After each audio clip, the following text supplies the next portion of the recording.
So welcome to another Tecman Talks Dynamics podcast, and this is a bit of a dry subject because it's customer contracts and in effect how partners relate to and sometimes are not in the best interests of customers.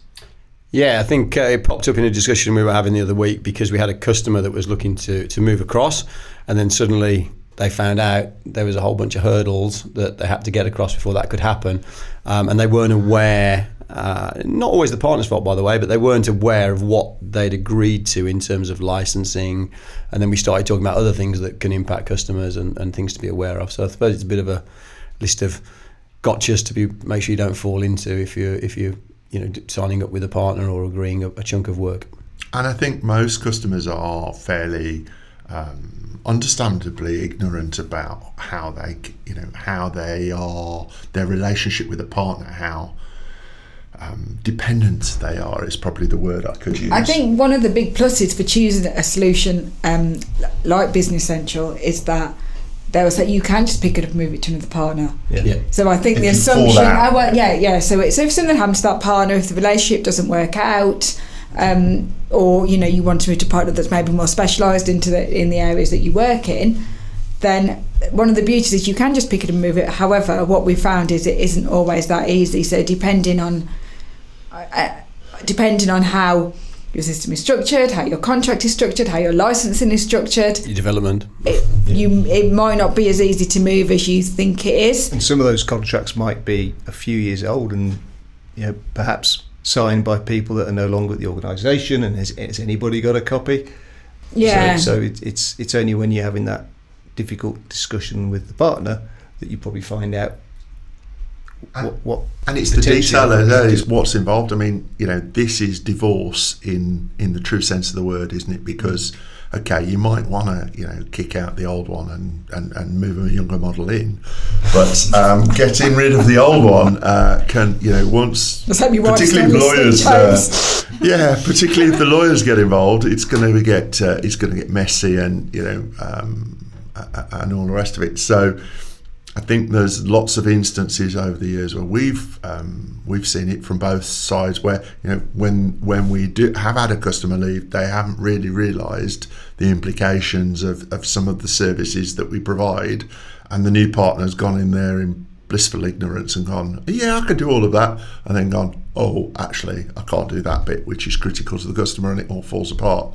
And this is even more important when you're in the SaaS environment, because you're going to get these monthly updates where any software that you've got that is non-standard, so whether it's an ISV solution or custom bespoke, it has to be ready for the new version. So if you move partners, you need to consider whether or not you have that and I guess ability. If we break this down, we've got there's some contractual restrictions between you and the partner. Yeah. There's some technical restrictions that you need to consider. Yeah. And there's also some licensing between the end user and Microsoft. That you need to consider. There's different kind of so should we start with licensing, because that's the most exciting. That's the easy. Well, that's the one. I guess that's the one that's changed quite recently, hasn't it? So that's that's the one that has changed, which a lot of people won't be aware of. So I think everyone's aware of the subscription model, and there's been two instances which have caught people out that we've been speaking to recently.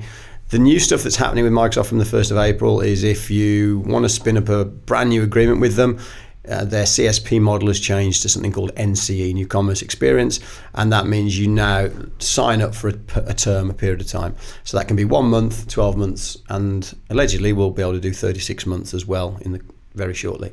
If you sign up for that, you are tied to that partner for that period of time. You also obviously can't remove your user count below a certain level for that term, and you can't change partners within that term. So what if something happened to that partner? What if that partner went bust? Well, I think if that partner went bust, Microsoft would have to step in because... So contractually, they don't. I mean, and I was on a call with lots of CEOs of lots of different partners. You were on it as well. And they were saying, well, to protect ourselves, because it's a 12-month contract and we as the partner are going to have to pay for that 12 months, we're going to charge 12 months up front. Yeah. Now, they're taking 12 months worth of subscription up front, but they're only paying Microsoft per month. Yeah. So, Microsoft would be right within the contract. Microsoft would be well within their rights if that partner was no longer there after 6 months of saying, well, we're not getting paid, we're turning it off, and you pay for 12 months. Now, 12 months is one thing, 3 years is a very different thing.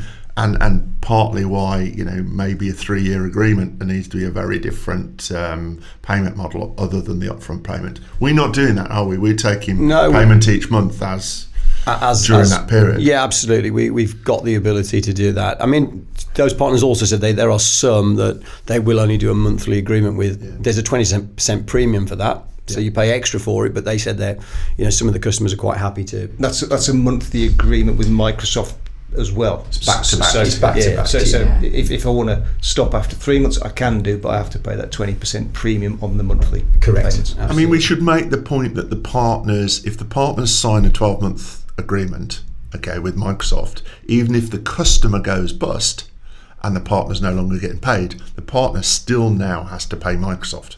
Which may drive behaviour by the partner. Which is why it's driving the behaviour to charge the 12 months up front. But, that 12 months up front, suddenly it's great for the partner's cash flow. They've got the money for 12 months. But then if they get to the end of it and they haven't got the cash, there's a problem there. So for me, this is a shame that Microsoft have changed it from pay, just a straightforward subscription, and I think it's a retrograde step, but they've done it, and there's not a lot we can do about it. I mean, the one thing I'd say on the different length of terms, I can't see a reason yet why you would sign up for a 36-month agreement.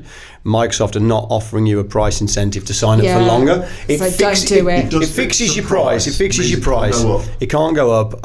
But in the current model, if they announced a price increase, you could try to extend in the 26 days or something. You could. Yeah, well, I suppose the got to give you notice. You could sign the 3 years. But you're locked into that partner for the 3 years as well. Though. You're locked into the partner, and that's the point we're trying to get across today. People aren't always aware. They think they fix their price, but that also fixes you as a partner. Could they take the contract for the licensing for 3 years, but then obviously have a separate support agreement, which is annual or?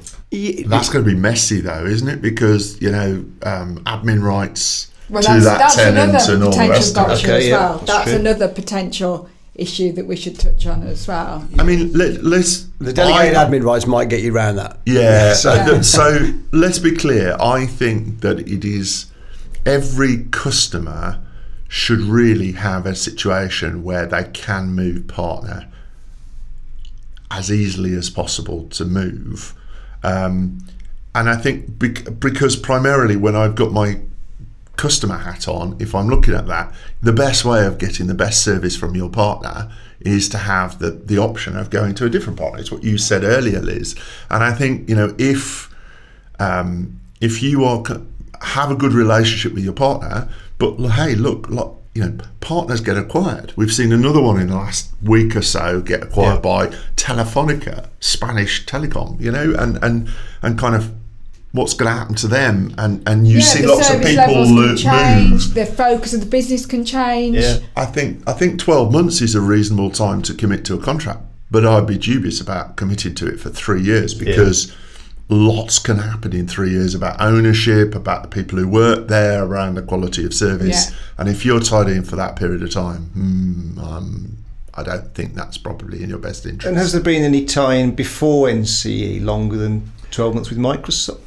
With Microsoft for a customer? Well, you could buy a BREP, and you could pay for 3 years a BREP, which was the old, obviously paying the annual maintenance. But you could transfer that between partners. But you could transfer it between partners. But typically you'd have paid for it Plus, up it was front. kind of easy to separate license and support then, wasn't it? It was. Wasn't it? Well, they weren't infinitely connected in a SaaS system. Unless you needed objects or whatever. And you did pay for it up front. So when you moved it, even if you moved 6 months in, you'd already paid for the next 6 months remaining, and the partner then would just invoice you. Your new partner would invoice you when it came around to renewal. So it wasn't such a difficult challenge. Support contracts were. We used to have people who said, I've signed up, I'm not happy after 6 months, but I've paid for 12 months. So that was the decision. Support contracts in general, in my experience, are 3 month notice periods. But if you've paid for the full 12 anyway, then I mean we charge most of our new business is now on monthly support. A lot of our customers have chosen monthly support, but it's a 12-month contract, so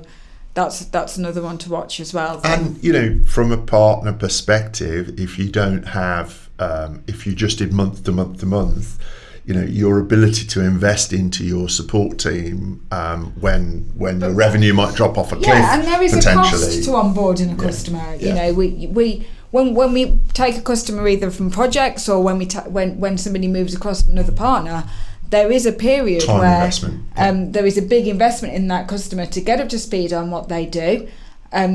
The floodgates do open. There is a high volume of call in those early months. We need to make sure that as a partner we can justify those that amount of work that goes into onboarding a customer, particularly one that may have developed things that we're not familiar with. And even a transfer in from another partner.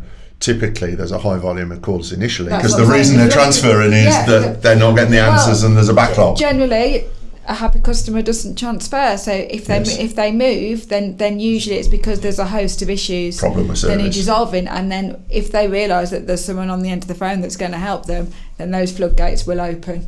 Yes. And So that's the kind of the licensing. There's one more license.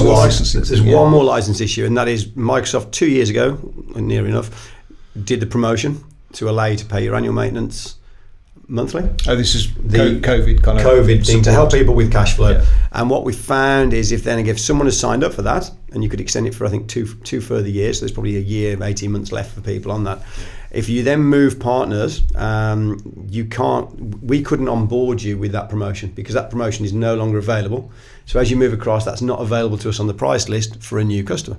Okay. So if you were on BREP and where traditionally you were paying annually, you moved to that agreement where you're paying monthly. Correct. And you move partner, what would you do? So with the move partner now, you wouldn't be able to carry on with that promotion. Yep. We could put you on the evolved version of that, which is called the bridge to the cloud, but you cannot then go back to on your maintenance at the end of 3 or 4 years. So could you just go back to annual BREP? You'd have to go back to annual BREP, but you've got to wait on your 12th month because you're obviously committed. You've already paid maybe 3, 4, 5 months of your thing. You can't just pay the balance, so you've got to wait, which is fine. That customer where we discovered this, they're going to move across on their annual maintenance, move their support across, keep paying the other partner for the next few months on the maintenance, and then they'll move across when you're complete. This is there's a hell of a lot to keep you get your head around, isn't there? And lots of options. And that's before we even start on the technical stuff. Yeah, it's not always just the now with licensing. No, you've got to deal with what.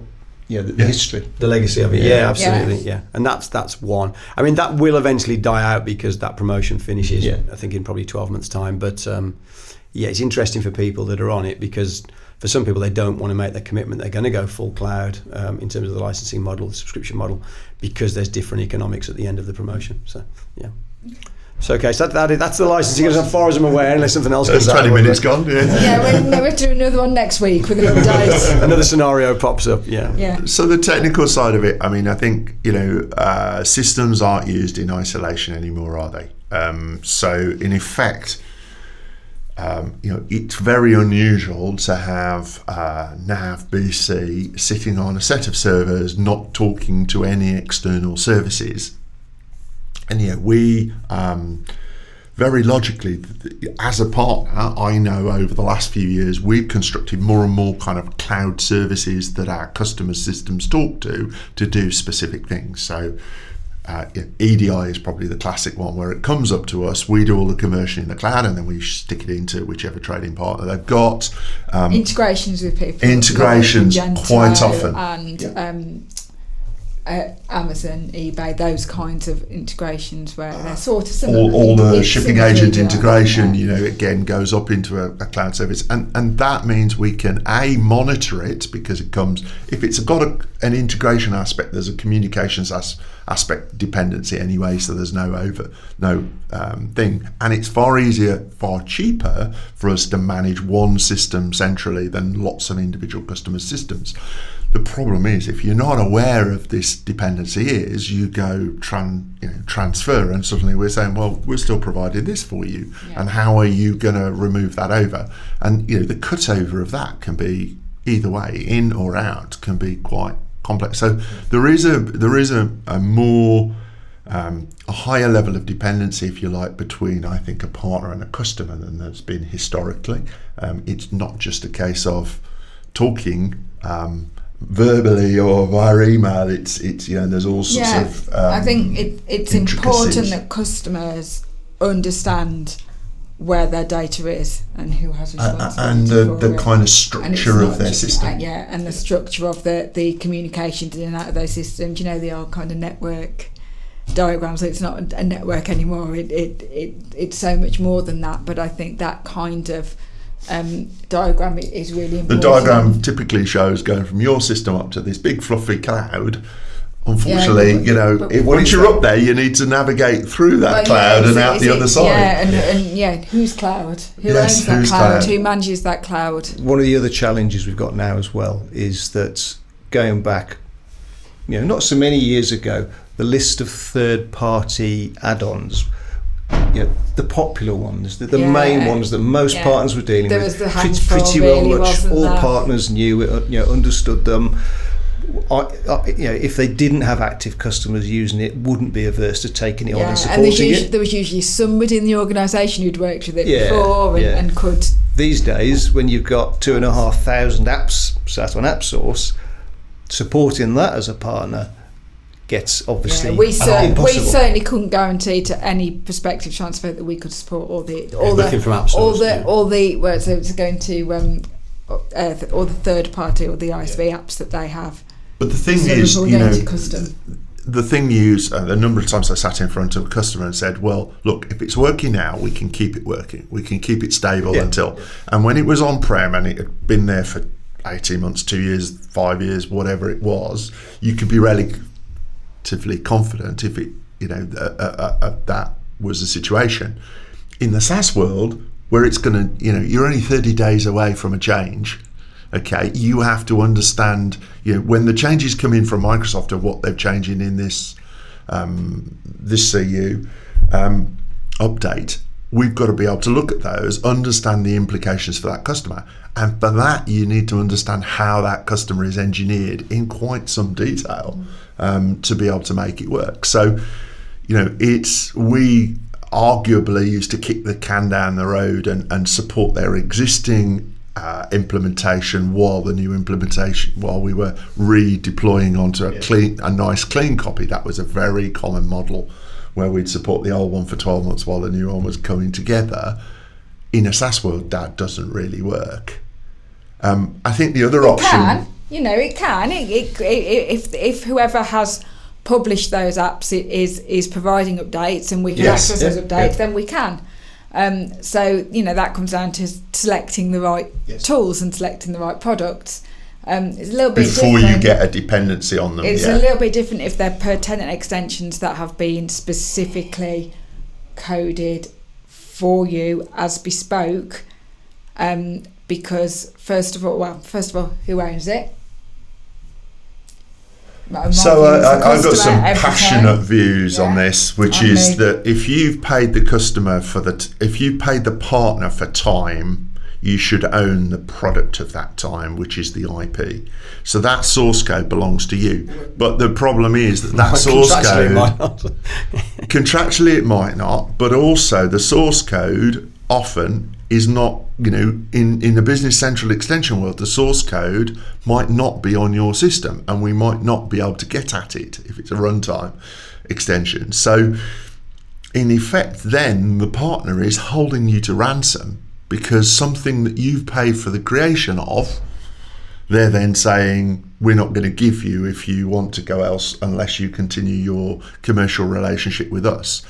So I would urge everybody out there to have that conversation before they start their Business Central implementation to say, if we pay you for any bespoke, any PTEs, we want access to the code and we want to be able to take it to wherever we want to go and end up. And arguably we used to talk about this thing called escrow, which was putting software companies used to put their source code into escrow, so if they went bust, then the customers would have access to it. That conversation wasn't relevant in the NAV world. It is very relevant in the Business Central world. If you've got NAV, in fact, actually, if you've got NAV, you probably need to worry about that particular thing less, because if the source code is open, we can access it. Well, not all of it. Well, as long as it's not in a it's in retrograde a that Microsoft shouldn't allow the upload of a PTE into a customer system without the used to be show my code. There's now 3 different tags for different levels of code involvement. Yeah, but that's your opinion. They do. They do. So at the moment it is possible, and we have had customers transfer to us where they have per tenant extensions where we can't access the source code, and therefore we can't even debug it either, can we? And we can't debug it. We can't do anything with it really. So the only option we can't sit there and hope it works. Well, what happened in this particular case is that the BC19 update failed because of that extension. So the only thing they could do to fix it was to uninstall that extension, and we had to write them a new extension from scratch. So that was the only way we could get it. Now, in this particular case, it was only small, so it wasn't a major issue. However, depending on the amount of bespoke development you've got, that could be a very, very significant issue. I get accused of being a Microsoft fanboy, and I probably, I probably am in some respects. But I think it is appalling that Microsoft have created a situation where their customers can be blackmailed by unscrupulous partners, and it is, it's tantamount to blackmail. It is. I can't use another word for it. That's a strong word, but in this instance, it is completely justified. However, it may not just be that people are unscrupulous. Over the last few years, there's been a lot of change. As developments, when they were first done, people might not have set the settings right to upload the source code. No one ever goes back and checks. Yeah. So it might have been done innocently, but it's still done. There's enough publicity about this. Out of ignorance sometimes. I think there's enough publicity around this, and kind of enough obvious signs. I am obviously not as sceptical as you. I think this is a man who bought a Zune, not an iPod. So that's how much of a Microsoft fanboy we were. I bought an iPod shortly after. It was the iPod equivalent that Microsoft came out. I did buy one. I bought an iPod about 2 weeks later because the Zune was crap. But look, it shouldn't be at the expense of customers, and kind of if the customer it comes back to divorce again. The good thing is that if the relationship has broken down, then the customer should be able to go and find another one. It used to be quite difficult for a customer to go and see what development they got in their system. They have to go to Object Designer, look what's modified. If it was ticked, then you knew it was modified, but you couldn't really know what it was unless it was documented. Whereas now, actually, if they go into Extension Management and they look at the PTEs, they can just ask the question. Right click and go download source. Yeah, if it's a PTE, exactly. If it's per tenant extension and you can't download the source, then you are being held. You are potentially held to ransom. So this is from BC, but you search for Extension Management, which will give you a list. Yes. Right So it's much easier to do now than potentially it was before. So that's a good thing for the customer, providing that the partner that has deployed that extension has allowed them access. To be clear, I think ISVs, it's where it's a per tenant extension that's been created for you. ISVs, protect their source, and it's what you have then with an ISV is a license to use. You don't have a license to have the source. But typically you pay for an ISV because you don't want to pay the huge cost of having custom development, so you pay a lot less to buy the product. That's the idea. That's correct. And also your new partner should be able to go back to that ISV and rekindle the relationship. That's why you're paying maintenance, and the expectation is that they will release a new version that will work with BC20 and the new version that's coming. So it's a totally different thing. But like James said, a new partner would be able to contact the ISV. They would. You don't have that. Rekindle a relationship. Yeah.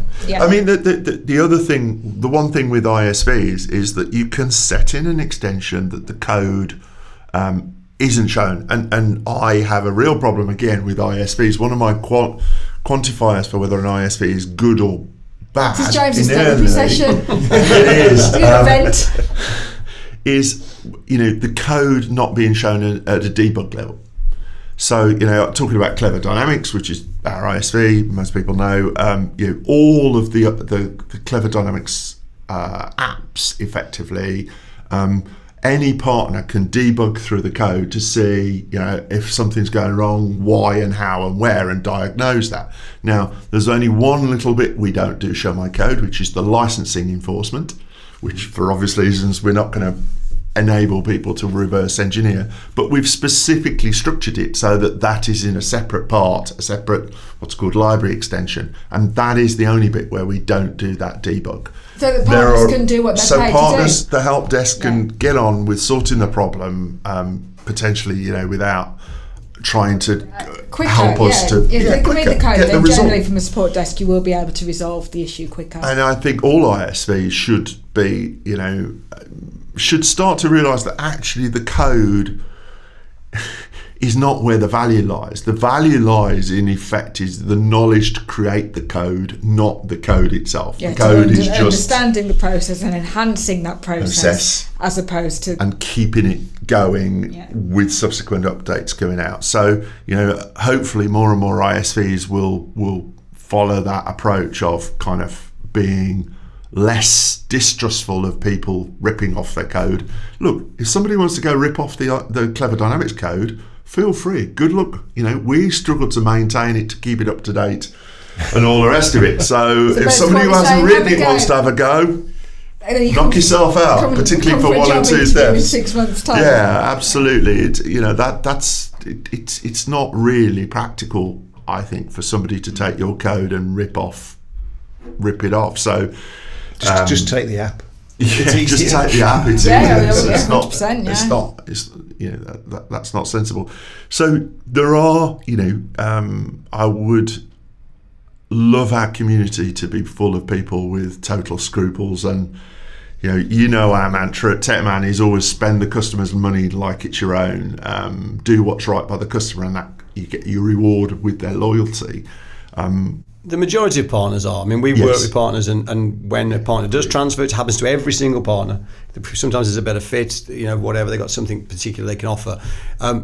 You work to make sure the customer has a smooth transition. And the one example I've given today, the partner is working with us to tell us what license they're on so we could find out what the problem was. And they've been really good. Don't burn your bridges, because in effect, it's a small world and your reputation stands you in good stead. That's always worked for us. So I think what we're trying to say is talk to your partner while the relationship is good, so you understand exactly what you can and can't access. Even if the relationship, has reached the end of the road, you just say, well, look, this isn't working for us. It's a bit like that divorce conversation again. We should go our separate ways. You'll be happier and we'll be happier. I'd just like to clarify, me and James are not married. Yes, I'll clarify that. That wouldn't in divorce. No, but yes, and probably an acrimonious one involving lawyers as well but I think that situation is sometimes you've got to have a difficult conversation with that. But look, if the partner has any form of integrity, they're going to want to end the relationship on as good terms as it's possible to do so, because they never know when some other possible customer is going to be talking to you and saying, how did you find them, and so on, and it's right for one person, it's not right for everybody else. It's not always because the relationship's gone sour, is it? Sometimes the partner will change its focus, which means that they might be doing more of a different product. They might have moved into a different vertical. They might have been bought out by a company that is forcing their strategy to change. So there can be lots of reasons for it. So I think what we're saying is make sure you understand what you've got, where it sits, what you're signed up to, and how easy it would be to do should you ever need to. It's just a little bit of an insurance check. Just to make sure that it's safe, because it's so valuable. Educated, isn't it? On you as the end user, the people are going to struggle here if there's a problem. I don't think a lot of partners do it deliberately, but they would sell in. Well, like you said, sometimes it is ignorance, and because there has been so much change over the last few years, things may not have been done properly. So, and no one will ever go back and check. Hey, look, the So it's Business worth Central doing. community is a large one, right? And like any large community, there are one or two less scrupulous individuals. Let's say less scrupulous, to be kind. So, we've seen instances of back in the perpetual days, you saw instances where partner licenses were all over customers that Microsoft had no knowledge of. There has been license fraud. Money motivates people in different ways, this is just... If you're still on NAV and not Business Central, first question is why. But the second question would be, just check your licence. If it hasn't got your name on. If it's not yours... Why? Find out why. Because, that it does unfortunately happen, and we all wish it didn't, but it does. And, it's the number of times I've had to have a conversation with or a prospective customer to say, well, actually, you don't. You may not own what you think you own. Yes, you may have paid a lot of money for something, but is it correctly licensed and all the rest of it? Now, we're moving into a subscription world, and there's, the unscrupulous activity is slightly different, but it doesn't mean to say it's difficult to people will always find a way of gaming. If it's not things. being paid, you get turned off, and I think you'll soon know about that. Yes, but there's different ways of people kind of being less scrupulous. So a little bit of education can help customers protect themselves, and that's for those of us that do have integrity. It's a good thing the customers are educated, because in effect it keeps the world cleaner. Yeah, indeed. Okay, I think I know next week, James, you're off to Directions North America, aren't you? Fly out, day after tomorrow out to Florida, which I hope is a bit sunnier than here in the grey UK. That'll be difficult, won't it? Yeah. Directions North America, so first one since 2019, so it's a couple of years since I've seen a lot of the partners over there and people, and I know there's there's one or two announcements that are coming with the 1st of April. Obviously, Business Central Wave 1 release 1st of April. I think Microsoft is using the event because it coincides with that to announce there's some licensing variations coming on here. Great. So everything we just said. Rewind. No, I don't think. NC is Microsoft all up. This is Business Central. We'll do another podcast after with Absolutely. an update. I'll get back, and North while I'm America. still bleary-eyed and jet-lagged, you can pummel me in the corner and ask what I learned here. Okay, perfect. Okay. Thank Great you, stuff. everybody. Thank you. And see you next time.